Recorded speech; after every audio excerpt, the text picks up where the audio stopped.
그 혹시 그 음료수 도착해도 맞네. 진행을 계속 하는 걸로 끊기더라고요. 그죠? 음료수는 제가 그 드릴 테니까. 아, 네. 괜찮은 게 있습니다. 근데 양도소득세 아니 취득세 그 계산하는 거 엄청 나는 어렵게 생각했는데 금방 알아듣으니까 좀 허탈하네. 내 설명 너무 잘해줘서 선생님 이해가 되는데 잘 못하셨죠? 그러니까 이게 내가 부담스러워. 예. 이거를 양도소득세 내는 사람이 계산해야 될 필요가 있는지, 그러니까 자기가 계산해가지고 신고를 해야 되는지, 아니면 양도소득세가 부과될 물건을 팔면 국가에서 다 계산해가지고 그냥 그 통지서만 날라오는지. 저는 신고를 해야 돼. 신고해야 돼. 신고 안 했을 때 그런 제기가 있고. 신고를 해야 돼. 내가 한번 신고를 안 했으면 시간 가지. 그 세금은 주로 이제 신고 납부주의가 있고 부가 납부주의가 있는데 대부분 신고 납부입니다. 신고 납부주의를 해야 세무 인력이 적은 인력으로 조세행정을 진행 안 하겠습니까? 신고를 하게 하고 신고를 안 하면 그 가산세나 뭐 하여튼 계속 불이익을 줍니다. 신고만 한 게 아니고 신고 납부에 10% 감액, 또 부가 납부하면 납부도 10% 감액. 왔네. 네. 하기 전에 왔네. 저는 뭔가가 신고하다가 그래서 계산을 잘못했을 때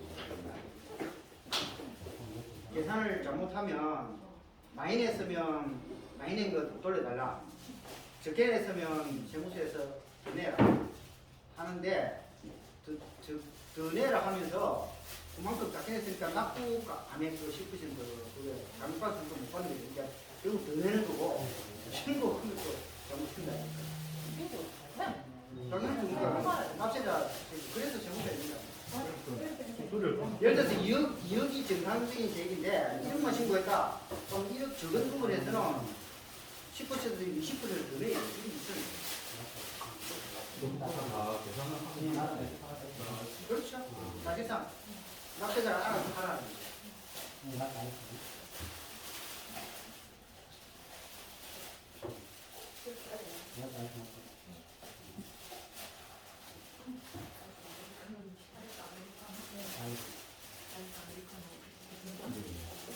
따뜻한 라떼. 따뜻한 라떼. 우선 아이스 아메리카노. 따뜻한 라떼.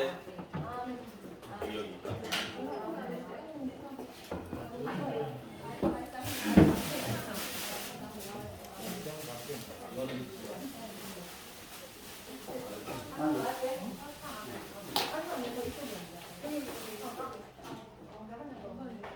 네? 자, 뜨거운 아메리카노. 그리고 앞으로 이제 샵서 희망할 때 커피를 그렇게 하는 거예요.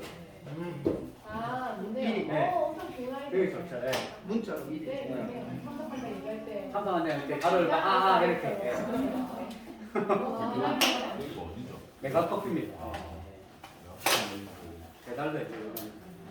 그렇게 해주십시오. 네. 너무 좋아요.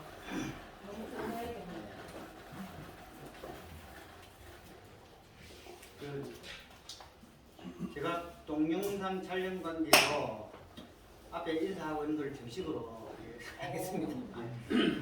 뭐 정식으로 해보겠습니까? 촬영 준비됐죠? 시작합니다. 저는 경남지방변호사의 회생 비송 경매영무의 변호사 황정복입니다. 지난 4월달 발표에 이어서 오늘 제2회차 발표를 하겠습니다. 발표는 11페이지 제7항 권리분석부터 시작하겠습니다. 가항 권리분석의 기초. 부동산 경매와 관련하여 권리분석을 하기 위해서는 물건과 채권 등에 관한 권리 일반에 대한 이해가 필요하다.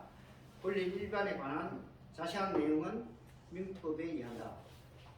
지금 오늘 모이신 분들이 다들 변호사님들을 위해서 제가 구체적인 내용은 과감하게 생략했습니다. 납,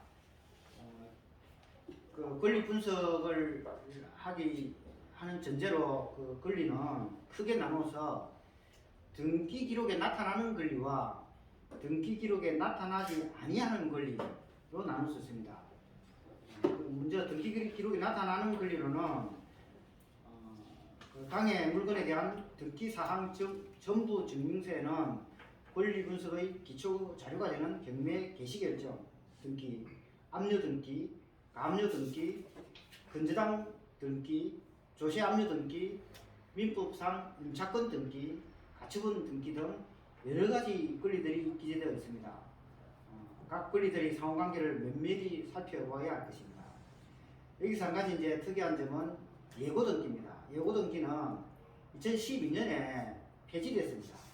근데 등기부상으로는 그 전에 2012년 전에 등기되었던 예고 등기가 있을 수 있습니다. 근데 2022년 현재는 거의 남아 있지 아니하다고 합니다.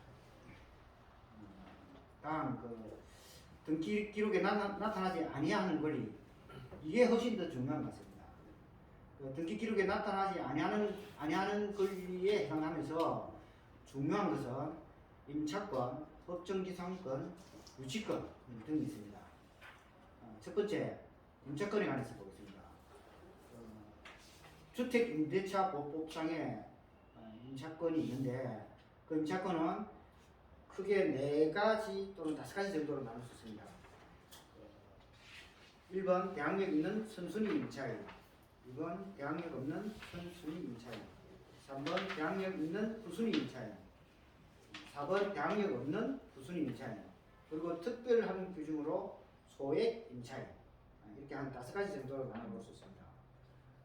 대항력 있는 선순위 임차인 경우는 매수인에게 대항도 할 수 있고 배당 요구를 해서 우선 변제를 받을 수 있고, 그러니까 특별히 문제될 것이 없는 사람입니다.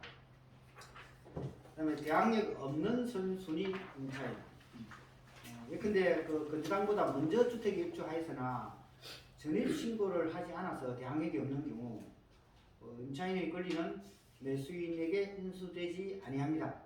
이런 임차인은 배당 요구를 해서 배당을 받으면 다행이고 못 받으면 그냥 나와야 되겠죠. 세 번째, 대항력 있는 후순위 임차인, 배당을 받지는 못하지만 보증금을 전부 받을 때까지 매수인에게 대항할 수 있다. 이런 경우는 이제 건저당권 최선순위 건저당권보다 먼저 전입신고가 되어 있고, 그 다음에 경매 개시 결정 등기가 되니까 확정일자인 받은 경우, 그런 경우에 해당됩니다. 그러면 대항력은 있는데 배당 요구해서 배당 받을 가능성이 거의 없죠.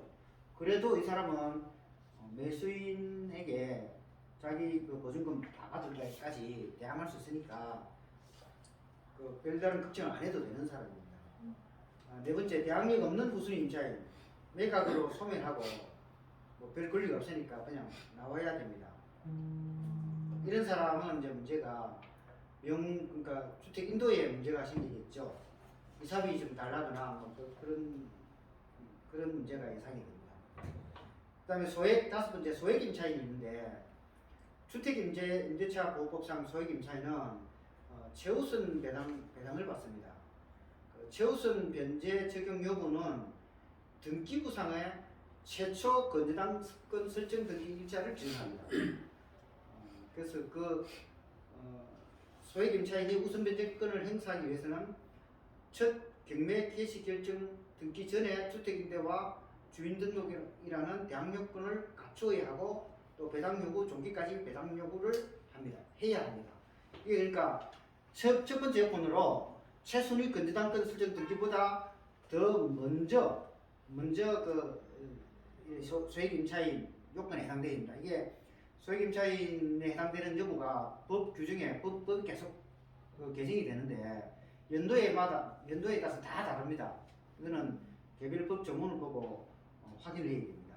그리고 아무리 소액 임차인의 인에 해당하더라도 경매 개시 결정 듣기 전에 주택인도하고 주민등록이라는 그 대항 요건 이 갖춰 이거 있지 않은 그렇지 아니한 경우에는 소액 임차인으로서 보호를 받지 못합니다. 근데 이제 이 소액 임차인하고 확정 일자를 받은 임차인의 우선 배제권 이거하고 조금 차이가 납니다. 확정 일자를 받은 경우는 첫 경매 개시 결정 등기 이후에 확정 일자를 받아도 배당 요구를 해서 배당을 받을 수가 있습니다. 이게 소액 최우선되는 소액 임차인과의 차이입니다. 창원 지역의 경우는 이제 창원 지역의 경우 지금 2022년 경우입니다. 보증금 6천만 원 이하의 경우에 2천만 원을 최우선적으로 배당받을 수 있습니다. 그다음에 상가의 건물 임대차 보호법 상으로는 소액 임차인은 그 창원 지역의 경우에 보증금 3천만 원 이하의 경우에 1천만 원을 우선적으로 배당받을 수 있습니다. 그 법원 경매 정보에 보면 대항력 있는 임차인 있음 또는 대항력 있는 임차인 있을 수 있음 이런 식으로 표시되어 있습니다. 있을 수 있음 이러면 알아서 판단하는 건데 그래서 그 임차인 이 부분에 대해서는 매수인이 좀 잘 판단해야 될 것 같고 이 부분이 바로 경매에서 고위험 고수익 그래서 고위험을 극복하면 고수익을 가져다 줄 수 있는 부분 같습니다. 경매 정보에 임차인으로 표시되어 있으나 실제로는 임차인이 아닌 가장 임차인 여부를 잘 살펴봐야 됩니다. 이게 가장 임차인 경우가 간혹 있는 것 같습니다. 그게 대표적인 경우가 이제 경매 개시 결정 등기 후에 확정 일자인을 받은 임차인의 경우, 그러니까 어떤 경우냐, 집을 매수 당시나 매수 직후에 전입신고를 합니다. 전입신고. 그 채무자 겸 소유자의 이 가족인 경우나 또는 아주 가까운 사람인 경우가 많겠죠. 그래놓고 사실상은 임대차 계약 안 한 거죠. 그냥 주민등록만 해놨어요. 그리고 그게 경매 들어간다니까 그때 이제 뒤에 임대차 계약서를 만들어서 확정일자를 받아도 되거든요. 그런 경우. 그러면 경매 경매 정보 법원 경매 정보에는 어떻게 표시되느냐? 임차인 있어, 대항력 있어 이렇게 표시됩니다. 그러면 매수인 입장에서는 그리고 이런 임차인은 배당 요구를 하는 경우도 있거든요. 굉장히 큰 금액을 배당 요구합니다. 2억씩, 3억씩 배당 요구를 하거든요. 그러면 매수인 입장에서는 예상 배당 표를 생각해보고 그 배당 요구를 했지만 배당은 못 받을 테고 대항력은 있고 그럼 결국은 매수인 부담이 되니까 그만큼 등락을 그러니까 매수 가격이 낮아야 되거든요. 그래서 그걸 감안해서 다른 사람이 안 달라들 때 매수를 딱 해가지고 이 사람은 가장 임차인이다 밝혀내면 상당히 큰 수익을 얻을 수 있는 것 같습니다. 대부분 판례를 좀 보면 이런 경우, 그러니까 경매 개시 결정 등기 후에 확정일자인 받았는데 그 사람이 이 채무자의 부인이거나 자녀거나 뭐 기타 가까운 사람이다. 그러면 이제 좀 보증금의 자료에 대한 상당히 엄격한 자료를 요구하는 것 같고 그래서 가장 임차인이라고 인정하는 경우가 상당히 있는 것 같습니다. 잘 판단해야 될 것 같습니다. 그 다음에 그 법정 지상권에 관해서 보겠습니다. 저당물의 경매로 인하여 토지와 그 지상 건물이 다른 소유자에 속한 경우에는 토지 소유자는 건물 소유자에 대하여 지상권을 설정한 것으로 본다. 이게 민법 제 365조입니다. 이 365조의 경우에는 경매를 하는데 일괄 경매를 할 수 있다. 이렇게 그런 규정이 되어 있습니다.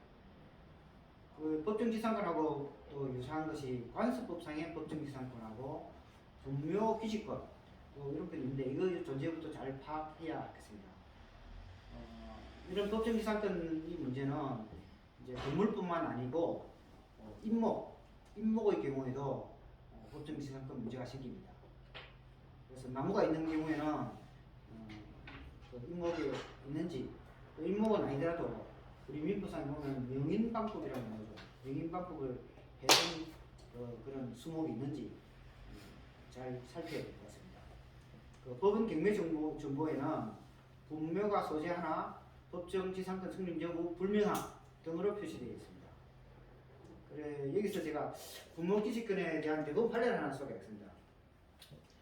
2020년 1월 13일부터 시행되는 그 장사 등에 관한 법률이 있는데 그 법률 시행 전에 설치돼 가지고 지금 2022년 되면 이제 20년이 지났죠. 그래서 분묘기지권을 시효취득 한 경우에 그 경우에도 분묘기지권자가 토지 소유자에게 지료를 지급해야 한다. 이런 대법원 판례가 나왔습니다. 이게 2021년 4월 29일 대법원 판례입니다. 근데 언제부터 지급해야 되냐? 청구한 때로부터 지급해야 된다. 소유권 만약에 요 분묘가 있는 토지를 취득하면 옛날에 안 했거든요. 아예 경매를 안 받았어요. 근데 이 대법원 판례가 나온 뒤에는 경락을 받아서 지료 청구하면 돼요. 네, 청구한 때로부터 돈을 받았었으니까. 그리고 2기 이상의 지료를 지체하면 이제 분묘기지권을 부정할 수 있거든요. 그런 대법원 판례가 있습니다. 두 번째 유치권이라는 것이 있습니다. 타인의 물건 또는 유가증권을 점유한 자는 그 물건이나 유가증권에 관하여 생긴 채권이 변제기에 있는 경우에는 변제를 받을 때까지 그 물건 또는 유가증권을 유치할 권리가 있다. 이게 유치권입니다. 유치권자는 민사집행법 제90조 제4호에 따라 유치권이 있음을 증명하고 집행부분에 신고하여야 이해관계인으로 됩니다. 매수인은 유치권자에게 그 유치권으로 담보하는 채권을 변제할 책임이 있습니다. 유치권을 행사하기 위해서는 경매 개시 결정 등기 전에 채권이 성립해야 되고 또 점유도 해야 되고 또 대금 완납 전까지 신고를 해야 됩니다. 경매법원에 신고를 해야 됩니다.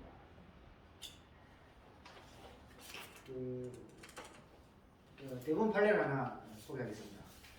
부동산에 대한 경매 개시 결정 등기 이후 해당 부동산에 대하여 유치권 승인 요건을 갖춘 경우 그러한 유치권자는 매수인에게 계약할 수 없다는 것입니다. 대법원 2006다 22,050호 판결입니다. 예컨대 매수인이 경매 정보를 입수하고 임장 시에 당의 토지에서 조경서를 막 한참 지금 하고 있어요. 조경서를 하고 있는 경우에 그 현장 딱 찍어두면 그거는 경매 개시 결정 등기 당시에 공사가 완료가 안 됐잖아요. 그럼 채권이 성립 안 하는 거예요. 그래서 그 유치권을 부인할 수 있다는 겁니다. 그 유치권에 관한 대법원 판례를 하나 더 이제 소개를 해드리면 2011-55214 판결인데 채무자 소유의 건물에 대한 증개축을 도급받은 그 수급인이 경매 개시결정 등기 전에 점유 이전을 받았다 하더라도 압류의 효력 발생 후에 그 당의 공사가 완공된 경우 그러면 공사 대금 채권이 성립이 압류 후에 성립했거든요. 이 경우는 유치권 성립을 부정한다는 것이 대법원 판례입니다. 우리 교재에도 그렇고 다른 각종 자료에 유치권에 관한 대법원 판례들이 굉장히 많습니다. 그리고 유치권 이것도 고위험 경매에 관해서 고위험 고수입 항목에 해당된다고 보여집니다. 유치권은 기본적으로 경매를 방해하기 위한 권리일 가능성이 많다. 그렇게 생각하시면 도움이 될 것 같습니다. 다음 말소 기준 권리 보겠습니다. 말소 기준 권리란 경매와 관련한 다른 권리 말소 또는 인수의 기준이 되는 권리를 말합니다. 총 6개가 있는데 압류, 가압류, 압류, 가압류, 저당권, 건저당권, 경매 신청 기입 등기, 그다음에 담보 가등기 이게 말소 기준 권리가 됩니다. 전세권 등기의 경우는 아주 예외적인 경우만 말소 기준 권리가 될 수 있습니다. 용익문건에 해당되는 지상권, 지역권, 전세권 이거는 말소 기준 권리가 될 수 없습니다. 그 다음에 임차권은 등기된 것일지라도 말소 기준 권리가 될 수 없습니다. 그러니까 임차권은 말소가 되거나 매수인한테 때 인수되거나 둘 중에 하나입니다. 제시 외의 건물 보겠습니다. 제시 외의 건물이란 경매 대상 토지 위에 서 있는 경매 대상이 아닌 건물로 처음부터 신청 채권자가 경매 신청을 하지 아니하였거나 그 후의 경매 절차에서도 경매 대상으로 포함되지 아니하는 그 건물을 말합니다. 이제 제가 지하 방공호 어떤 주의라고 이렇게 적어놨는데 창원 같은 경우는 계획도시고 아마 1970년대 그때 조성되기 시작하고 80년대 막 그때 막 지었습니다. 근데 이게 놀랍게도 자원공단 팔룡동 주석에 보면 토지 아래에 토지 소유자도 몰랐던 지하 방공호 같은 게 있습니다. 당연히 등기도 안 돼 있죠. 근데 지금 건물이 있잖아요. 미등기 건물이라도 그 소유권자는 원래 재무자금 소유자 그 사람 소유라고 봐야 되겠죠. 등기에 포함이 안 됐으니까 이게 어떻게 해야 됩니까? 그리고 지하 방공호 꽤 큽니다. 들어가면 생활이 가능하도록 상당 기간 생활이 가능하거든요. 그래서 이런 경우도 있을 수 있으니까 가서 잘 살펴야 되겠죠. 그다음에 이제 저당권의 효력은 저당 부동산에 부합된 물건과 종물에 미칩니다. 따라서 제시의 건물이 부합물 또는 종물에 해당할 경우 경매 대상에 포함된다고 볼 것입니다. 예컨대 그 주유소에 유류 저장 탱커, 주유기 이런 거는 건물의 상용에 따라 공하기 위한 종물이라고 봐야 되겠죠. 아까 그 지하 방공호하고는 좀 다르겠죠 이게. 그래서 경매에 포함된다는 것이 대부분 틀립니다. 다만 그 토지를 목적으로 저당권을 설정한 후 그 설정자가 토지에 건물을 축조할 때는 저당권자는 토지와 함께 그 건물에 대하여도 경매를 청구할 수 있다. 그러나 그 건물의 경매 대가에 대하여는 우선 변제를 받을 권리가 없다. 이게 소위 말하는 일괄 경매 청구권입니다. 그리고 제시의 건물에 관해서 우리 교재에는 굉장히 골치 아픈 걸로 이제 기술이 되어 있는데 그 이론적으로는 골치 아플지 몰라도 사실상으로는 제시의 그 법원 경매 정보에 제시의 건물 있고 그 포함된 대부분 포함되는 것 같더라고요. 그 포함되지 않는 거는 요 종물에 해당돼 가지고 역시 포함되는 걸로 그리고 포함 안 된다 하더라도 그 건물에 뭐 조금 달아낸 그런 정도라서 전체 금액에 비하면 아주 적은 부분 같습니다. 크게 뭐 신경 쓸 거는 아닌 것 같다는 생각이 듭니다. 그 다음에 이 제시의 건물하고 조금 다른 게 무허가 건물이라는 게 있습니다. 그러니까 제가 무허가 건물 대장이라는 걸 본 적은 없는데 어떤 교재에 보니까 무허가 건물 대장이라는 게 딱 있는 것 같더라고요. 그게 제목이 무허가 건물인지 그냥 건축물 대장인데 무허가 건물에 대한 건축물 대장을 뜻하는 건지 그건 제가 확인을 못 해봤습니다. 하여튼 무허가 건물도 건축물 대장에 올라가 있는 경우가 있으니까 재개발 등의 경우에는 철거 보상금은 이제 지금 부진이 된다고 합니다. 그다음에 파란 입찰 참가 절차에 관해서 보겠습니다. 집행관은 기일 입찰 또는 호가 경매 방법에 의한 매각 기일에는 매각 물건 명시서 현황 조사 보고서 및 평가서의 사본을 볼 수 있게 하고 이거는 경매 기일 당일날 경매가 실시되기 전에 법정에 가서 볼 수 있습니다. 근데 실제로는 인터넷을 통해서 다 보고 가는 것이 일반적인 것 같습니다. 그다음에 특별 매각 조건이 있는 때는 이를 고지하면 이게 경매법정에서 집행관이 고지를 합니다. 계속 그러니까 거의 똑같은 내용을 경매 이거 개시할 때마다 하는데 특별 매각 조건은 아니죠. 특별 매각 조건이 있는 경우에만 고지를 합니다. 그리고 법원이 정한 매각 공고에 따라 매수 가격을 신고하도록 최고하여야 하고 위 규정에 따라서 매수 희망자는 매각 기일에 법정에 가서 미리 경매 기록을 열람할 수 있을 것이다. 이거는 예. 그다음에 매각 조건 확인. 매각 조건 최저 매각 가격 미만의 매각은 당연히 불허되겠죠. 그다음에 개별 매각 원칙 등 법정 매각 조건과 일괄 매각 결정 등 특별 매각 조건을 확인한다. 이게 특별 매각 조건이 붙는 경우가 그렇게 흔하진 않은 것 같은데 이것도 조심해서 주의 깊게 봐야 될 것 같습니다. 그러면 이 조건을 못 갖추어서 보증금을 날릴 위험이 있거든요. 조심해야 될 것 같습니다. 그다음에 다 입찰 봉투이죠.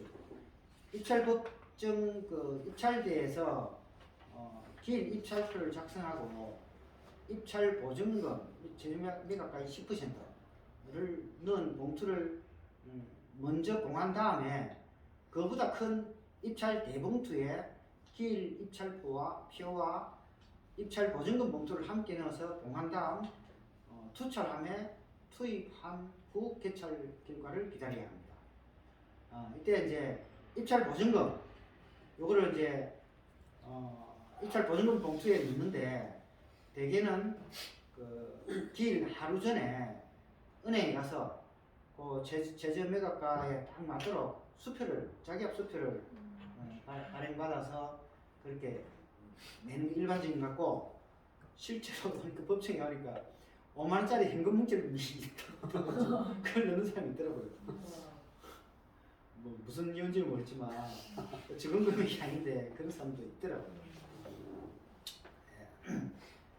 그 다음에 개찰 결과 최고가 매수 신고인이 되면 보증금 영수증을 수령한 후 정해진 절차에 따라 나머지 매각 대금을 납부하고 입찰에 떨어질 경우에 보증금을 반환받습니다.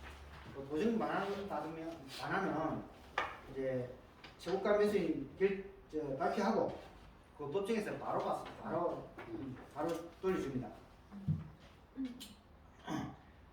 라항 매수 신청의 제한 채무자나 땅의 집행관, 땅의 감정인 재매각 절차에서 직전 매수인 그 다음에 집행관이 매수 신청을 금지한 사람 그러니까 이게 절차 진행을 방해한 사람 또는 국세징수법상 체납자 이 사람은 매수 신청이 제한됩니다.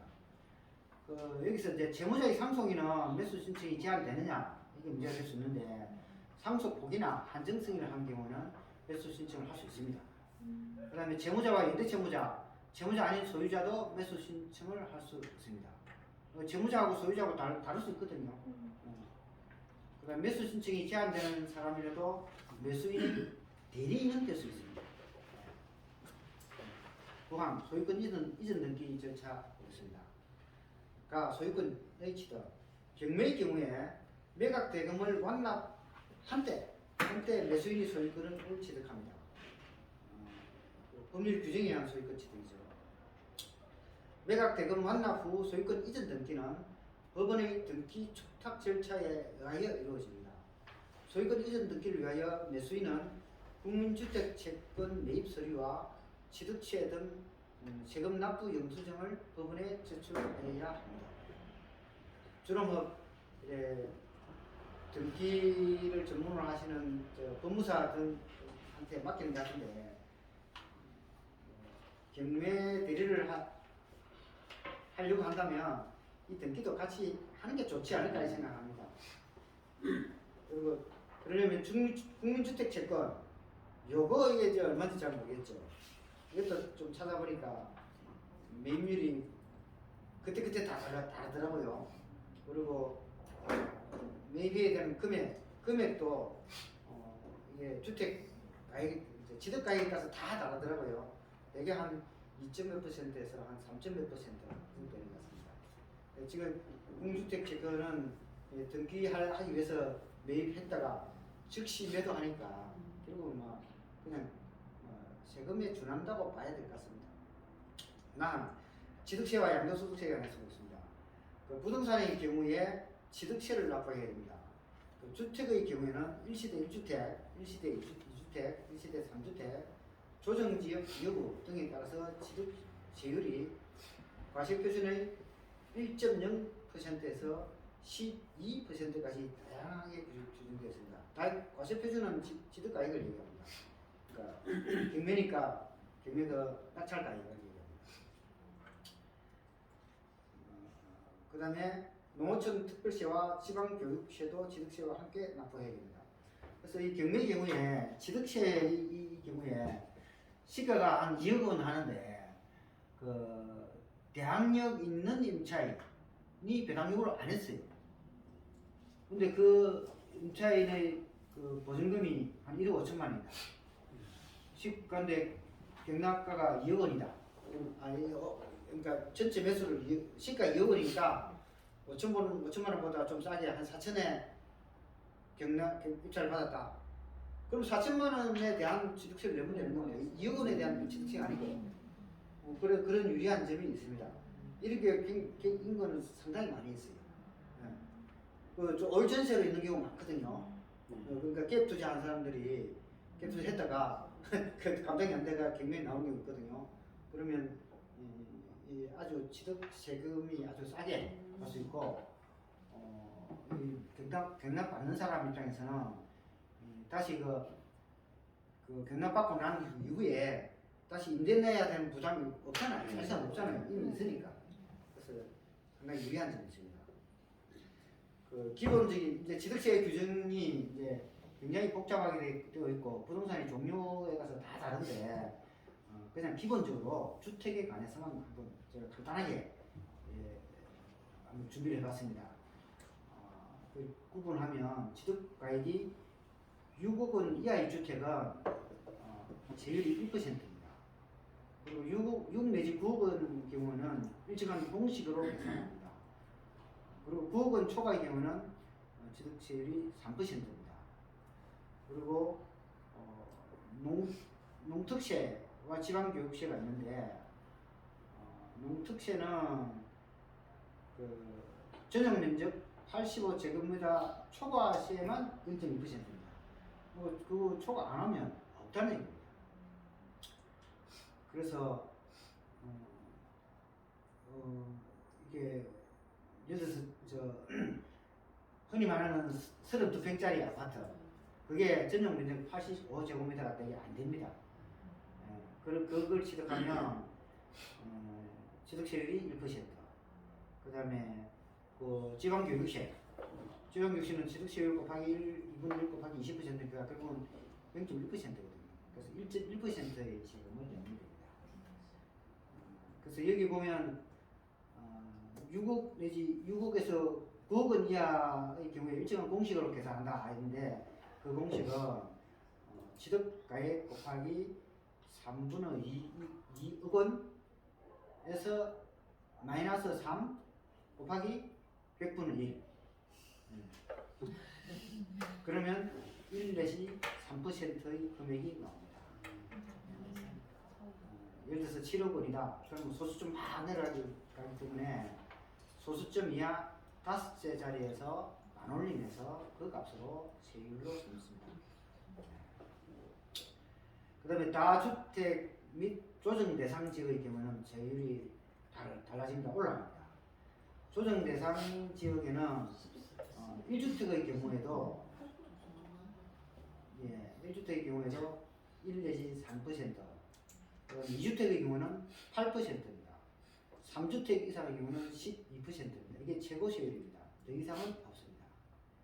조정 대상 지역 외에는 2주택 이하에는 1 내지 3%, 3주택 경우는 8%, 4주택 이상은 12%입니다.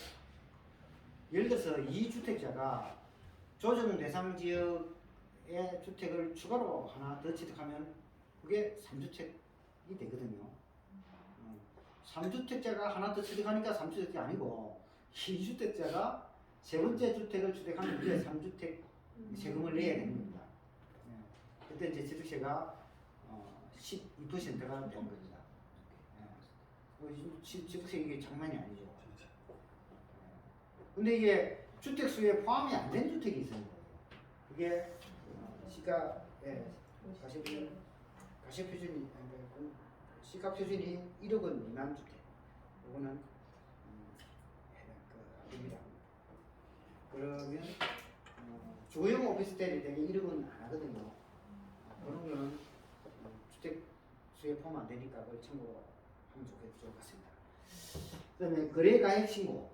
경매의 경우에는 실거래 가액을 신고하지 않아도 됩니다. 그다음에 시판, 명도 절차가 명도 협의. 매수인은 매각 허가 결정 후 매각 대금 완납 전이라도 부동산의 점유를 완전히 이전받을 수 있도록 하기 위하여 미리 점유자와 협의를 진행할 필요가 있습니다. 경우에 따라서는 점유자에게 약간의 이사비를 지급하고 점유를 이전받을 수도 있고, 그게 안 되면 소송을 통하여 점유를 이전받아야 하는 경우도 있을 것입니다. 그리고 인도명령. 법원은 매수인이 대금을 낸 뒤에 6개월 이내에 신청하면 채무자, 소유자 또는 부동산 점유자에 대하여 부동산을 매수인에게 인도하도록 명할 수 있습니다. 이게 그 말하는 소위 인도명령입니다. 그 다음에 채무자와 소유자의 경우 인도명령 신청일로부터 3일 이내에 인도명령이 발령되고, 임차인의 경우 배당기일 종결 후 3일 이내에 인도명령 여부가 결정되며 유치권자 기타 점유자에 대하여서는 신문기일에서 신문 또는 신문서에 대한 답변서 제출 후 인도명령 여부가 결정된다. 이게 무슨 말이냐? 좀 확실한 경우는 채무자 겸 소유자 이런 사람 경우는 인도명령이 빨리 나오고, 조금 뭔가 인도명령이 빨리 나가면 좀 억울할 경우가 생길 수 있다. 이런 경우에는 법원에서 조금 심리하고 천천히 나온다는 것입니다. 네, 임차인에 대한 인도명령 집행을 위해서 집행관이 집행 현장에 가서나 임차인이 부재중 경우, 이런 경우 대부분이겠죠. 네. 집행관은 성년자인 증인 2명의 입회하에 열세 수리공을 불러서 출입문을 개방할 수 있습니다. 그랬는데 내부에 임차인이 아닌 다른 점유자가 있을 경우 그 점유자의 신원을 파악하여 다시 인도명령을 신청하여서 집행해야 됩니다. 그래서 이런 위험이 있으면 현 점유자를 상대로 점유이전 금지 가처분을 해두어야 될 필요성이 있는 것도 고려해야 됩니다. 근데 집행관은 집행 목적물이 아닌 동산을 예를 들어서 그 땅에 그 아파트 안에 물건이 좀 쌓여있다. 주로 보면 별로 가치 없는 물건은 허접한 물건을 놔두고 갑니다.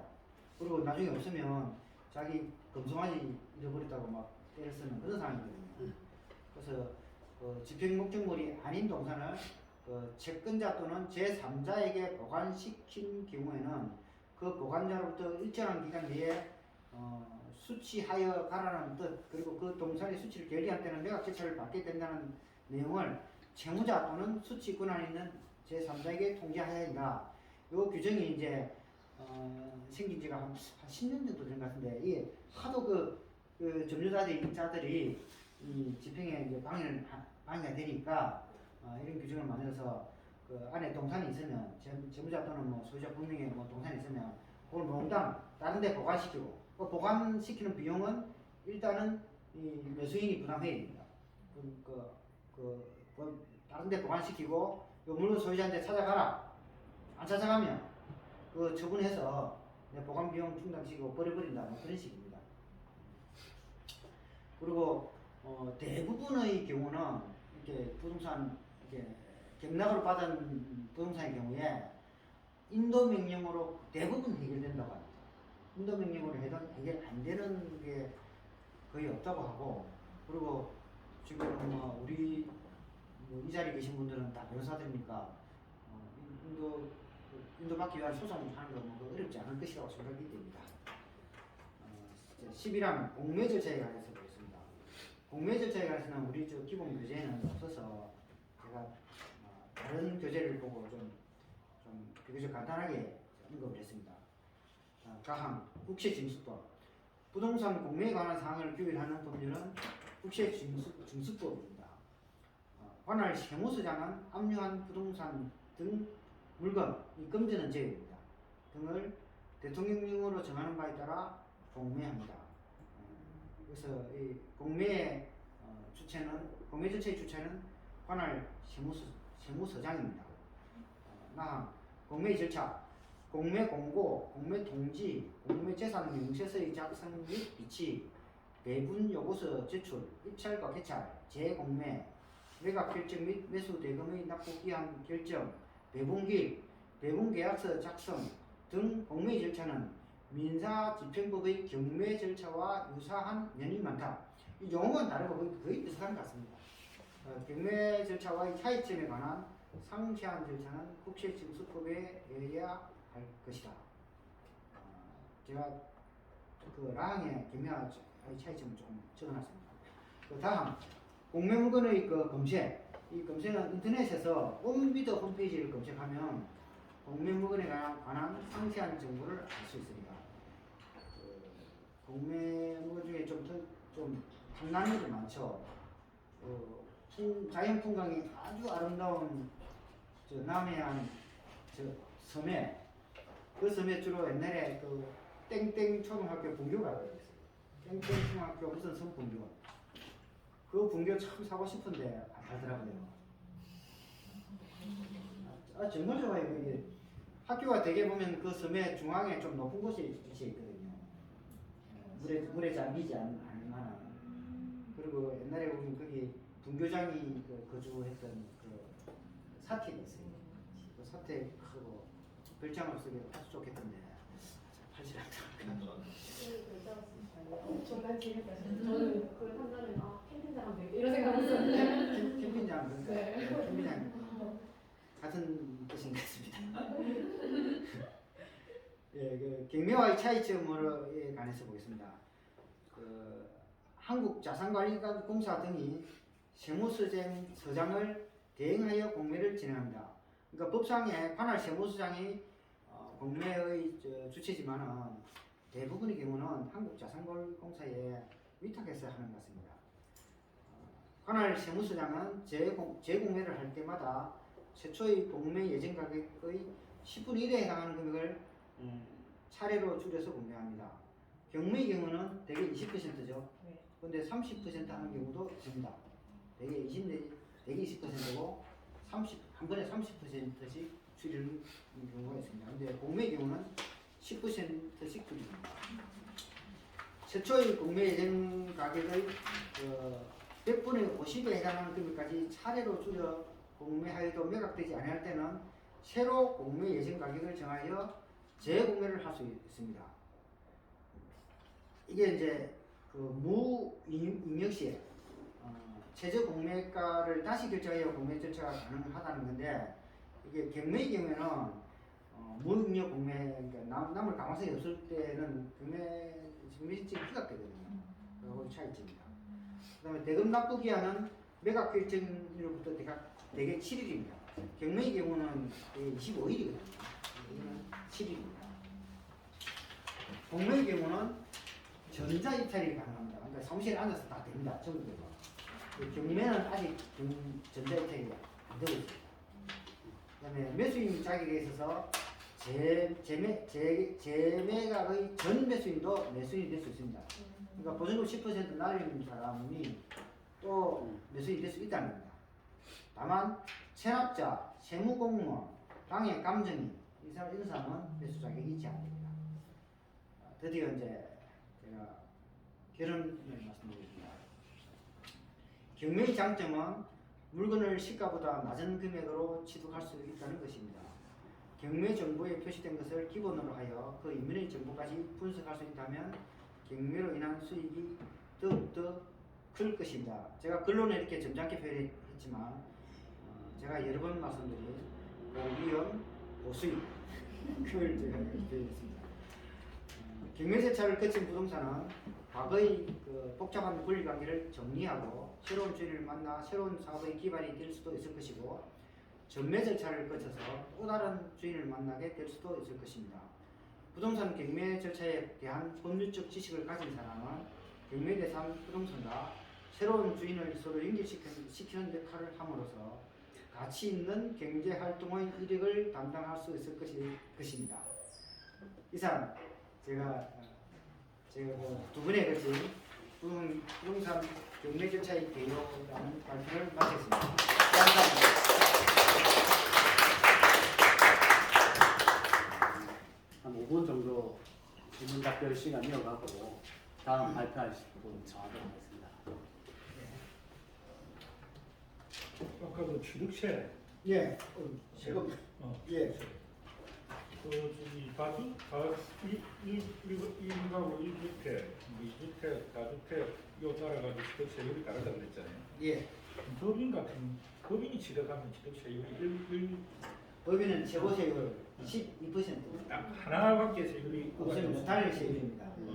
그리고 취득세에 관해서는 지금 이제 새로운 정부에서 아마 좀 감액하는 쪽으로 변경이 있을 것이라고 예상이 됩니다. 양도소득세도 좀 변경이 좀 감액이 되는 쪽으로 변경이 있을 것이라고 예상이 됩니다. 12%면 1억이면 1,200만 원이다. 그죠? 이왕이면 10억을 내려듯이 1억짜리는 이렇게 주택 1억 미만이면 주택수가 안 들어가거든요. 배급이라고. 100억짜리 주택이 있습니다. 12억이다. 이게 수채뿐만 아니고 법인이 이제 취득하는 부동산에 대한 세율은 그 주택가 뭐 땅이라든지 공장이라든지 이런 게 다 일괄적이에요. 부동산 종류에 따라서 취득세율이 다 다르게 있습니다. 예. 토지의 경우는 대개 4%입니다. 4%고 다른 이제 농특채나 지방 교시가 붙으니까 4.4%나. 제가 세금에 대해서 전문가는 아닌데 어떻게 제 아는 것만 물어보십니까? 그럼 이게 조정 지역 주택 주체 취득이나 아니면 조정 지역 내에 하고 조정 지역 취득이나 똑같이 좀 주체로 분가하는 거죠? 기존 주택이 조정 내에 있고 새로운 주택을 조정 내에 취득하면 조정 내에 있는 걸 취득하는 거겠죠. 조정 내에 있는 두 채 8% 맞는 거예요. 조정. 뒤에 취득하는 거를 신규로 취득하는 네. 주택 기준이 그렇죠. 그러니까 이건 약간 재미나 약간 아쉬운 얘기인데 그 우리 여기 한참 여기 창원에 아이파크랑 용지 쪽에 이제 집값이 오르고 할 때 지금은 성수동도 집값이 올랐지만 대방동에는 집값이 오르지 않는 그 타이밍 차이가 좀 있었어요. 그 사이에 대방동에서 1억 미만의 주택이 좀 있었어요. 근데 그게 역전세가 그때 그 전에 제가 차에 소송할 때 역전세 약간 상황이 생기는 상황이었거든요. 대방동 같은 경우는. 그래서 1,000만 원을 하면 집을 살 수가 있었어요. 그때 그게 한 작년인가? 작년 올 그리고 나서 왜 여기 뭐 가정법원 얘기도 나왔고 이거 막 조사하셨어요 그래서? 저는 그때 친구 사자고 있으면 안 샀었는데 법인들이 엄청 많이 네, 그 뒤로 거기 완전 1억 미만의 집들이 한 몇 개월 사이에 싹 그냥 싹소리가 됐어요. 그리고 지금 이제 지금 뭐 4, 5천 이상 서울 큰 손들이 와서 그러니까 법인은 그 이게 저기 어디고 과세 표준 1억 미만이라고 하더라도 그 12%가 아니고 그냥 1.몇 %, 1%만 계속 적용되는 취득세 기준. 법인은 가구가 아니잖아요. 가구가 아니니까 1가구 2주택, 2주택, 3주택 그게 적용 의미가 없죠. 그냥 12%라는 아 그러니까 법인은 1억 미만이라고 하더라도 무조건 12%인가요? 아니 조정지역이면 12%고 조정지역 외에는 아마 법인은 8%입니다. 여기 안정하는 데 법인은 좀 별로 그게 없네요. 근데 이게 어떤 일이잖아요. 왜 양도세 한참 이렇게 많이 부담을 한다고 할 때 이건 잘 정확히 잘 몰라요. 혹시 아시는 분 있으면 알려주셨으면 좋겠는데 집을 오히려 그럴 경우에 1억 미만이라든지 저렴한 집 한 채 더 사버리더라고요.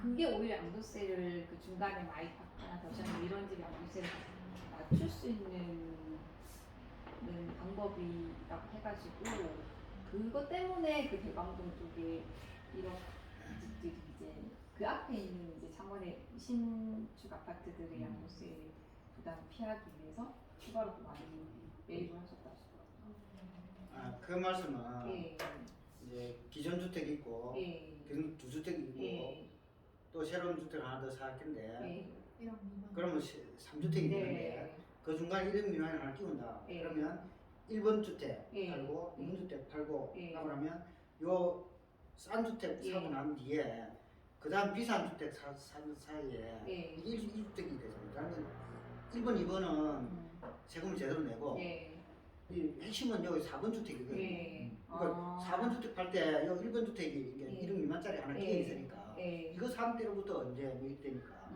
그러니까 그 주시라 뭐좀 복잡한 방법이 있냐. 예. 그래서 그거 팩트를 봤습니다. 예, 그죠. 자세히 모르겠지만 양도소득세가 양도 차익 발생해야 하는 것뿐만 아니라 그 주택 보유 기간이 장기 중요하기 보유 때문에 혜택. 네, 장기 보유 그렇지. 기간이 중요하고 보유할 당시에 내가 몇 주택자인지가 중요하기 때문에 아마 그거를 잘 이용해서 그 당시에 그렇게 하지 않았나 네. 정확히 모르겠어요. 그게 한번 대방송 쪽하고 부동산 열심히 사람들이 정말 대단한 열심히 하시더라고요. 공부도 열심히 하시고. 근데 이게 부동산 사업자들이 그때 업자들 당시에 그렇게 이거는 공시지가 1억 미만 주택이다. 되게 광고 많이 했어요. 사라. 그래서 그냥 네이버 부동산에 어떤 아파트 치면은 뭐 1억 미만 공시지가 주택, 뭐 얘를 사는 식으로 이거는 주택세 포함 안 되기 때문에 그런 식으로 딱딱딱 이렇게. 왜냐면 실거래에 따라 또 시가 표준의 공시가 다르기 때문에 자기들이 부동산 중개에서 먼저 발빠르게 막 광고를 그렇게 쳤었어요. 내가 돈만 있어서 샀을 텐데. 그때 많이. 한 채도 안 샀어. 한 번도 기회를 안 했어. 네, 저는 지금 집 한 채밖에 없습니다. 살고 있는 집 한 채. 알고 있는 지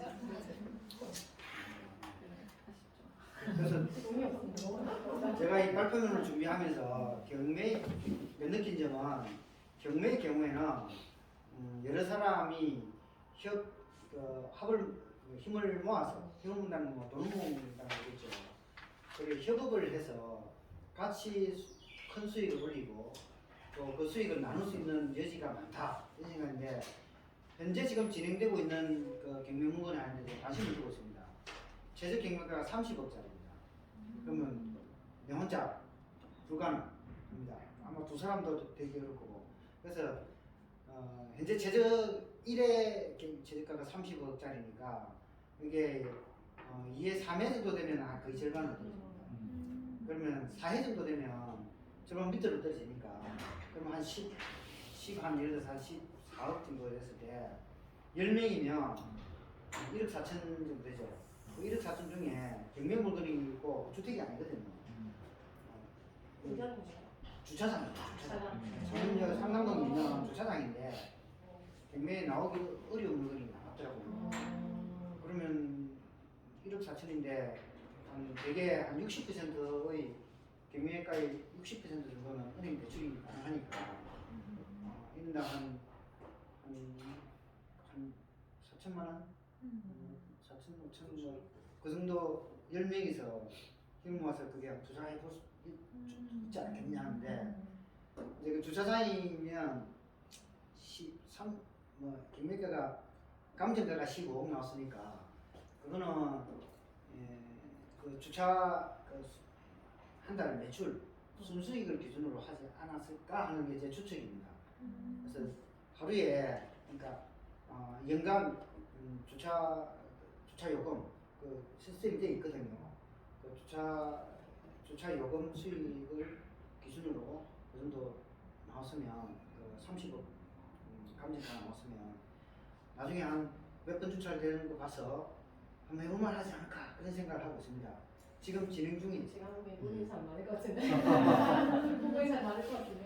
근데 보고 그런 큰 돈지는 그렇죠. 10억 넘어가는 거는 그렇죠. 할 수가 없어요. 네. 이거 갑자기 저도 생각나는데 이건 뭐 방금 말씀하신 거랑 상관없는데 이 부동산 인도명령 관련해서 제가 이제 겪은 일인데 인도명령 그거는 40억 정도의 낙찰된 공장이 있었어요. 근데 이제 그 공장의 공장 망했고 채용자는 법인이고 그 공장의 주인이었고 근데 공장 근로자들이 거기 계세요. 사실 불법 점유라고 해서 사장은 도망갔고요. 그 불법 점유하고 있어요. 그 공장 납치한 사람이 그 공장을 점유하고 있는 그 해당 공장의 근로자들을 나가라고 해서 많이 나가서 인도명령까지 받아서 집행관이 몇 번이나 갔는데 집행 비용이 7억이 된대요. 그러니까 집행관도 이 돈을 들여서 집행하는 게 불가능하지 않느냐, 협의해라. 이렇게 여기서 이사비 요구하고 이사비 조율이 안 되는 거죠. 네. 그래서 그 납치한 사람이 엄청 후회를 했어요. 이렇게 다시는 경매 안 한다. 그래서 지금 자기도 결국에는 40억이나 그 40억 중에 일부 많은 부분 대출일 건데 대출이자 내가면서 자기가 이 공장을 이용하려고 납치를 받았는데 점유 퇴거를 안 하니까 자기 다른 공장에 또 월세 내면서 하고 은행이자 내고 여기 퇴거 비용 지금 결국에는 1억 5천만 원 이사비 주고 해결됐거든요.